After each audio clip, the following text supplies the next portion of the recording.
Frères et sœurs, bonjour.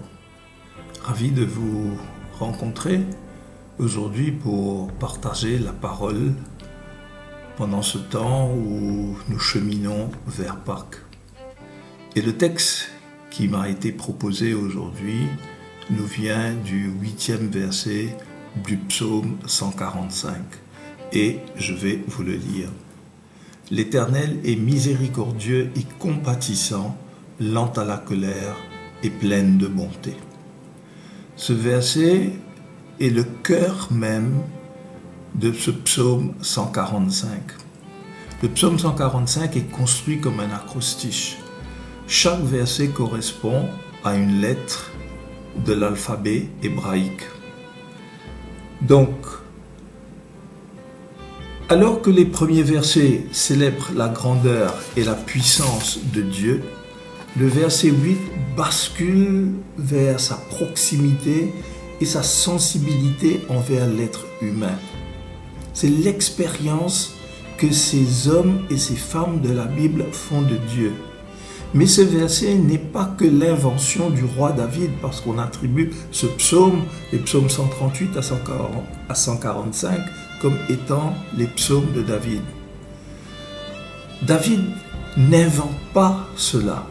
C'est Dieu lui-même qui le dit au moment où le peuple va entrer dans la terre promise. Quand Moïse tiendra les deux nouvelles tablettes dans la main, Dieu vient et s'écrie: l'Éternel est miséricordieux et compatissant, lent à la colère et plein de bonté.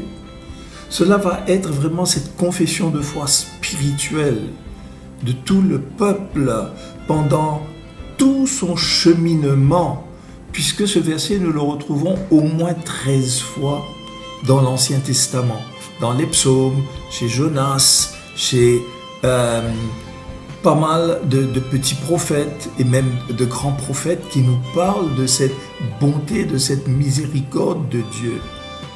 Nous vivons dans un monde aujourd'hui où l'homme est un loup pour l'homme. Nous assistons en ce moment sur la scène internationale à des choses abominables. Et ces choses abominables sont commises par ceux à qui le pouvoir est donné. Ces choses abominables sont commises par les adorateurs de Satan. Et aujourd'hui, nous nous posons des questions. Y a-t-il encore de bonté dans ce monde? Donc, lorsque nous lisons ce 8e verset, c'est une signature divine. Je vous l'ai dit, cette formule est répétée au moins 13 fois. Joël, Jonas, le psaume 103 par exemple, montrant que c'est le credo fondamental d'Israël sur l'identité de Dieu. Nous sommes aujourd'hui en pleine crise identitaire. Nous avons besoin d'identité. Et pour comprendre cette bonté de Dieu, il nous faut nous laisser toucher par cette bonté de Dieu. Cette bonté, cette miséricorde, cette bonté n'advient lorsque nous comprenons la miséricorde de Dieu. Il nous accorde à tous des faveurs imméritées. Nous ne méritons pas, mais Dieu, il nous dit, il est miséricordieux et compatissant. Lent à la colère. Je suis connu pour être un peu coléreux et j'en suis pas fier. Mais là, c'est la preuve d'une immense patience, laissant le temps au changement. Dieu est un Dieu patient. Dieu laisse le temps au changement. Notre conception du temps et la conception du temps de Dieu sont totalement opposées, différentes. Nous sommes souvent pressés, en tout cas je le suis, mais Dieu est patient. Et c'est tout une transformation que Dieu veut nous faire comprendre. Sa miséricorde, sa compassion, lent à la colère, mais plein de bonté. Le mot hébraïque, c'est chesed. Ce mot désigne un amour fidèle, inébranlable et lié à une alliance. La bonté de Dieu, c'est cette alliance que Dieu veut faire avec nous.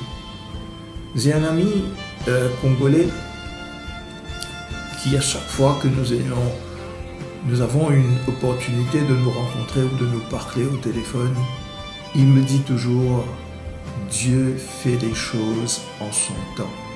Dieu est beau.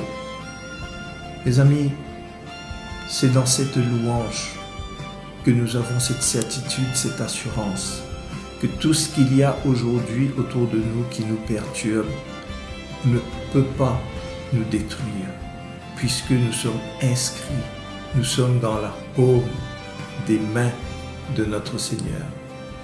L'Éternel est miséricordieux, l'Éternel est compatissant, l'Éternel est lent à la colère et plein de bonté. Que le Seigneur fasse resplendir sa bonté sur chacun de vous. Belle journée, soyez bénis.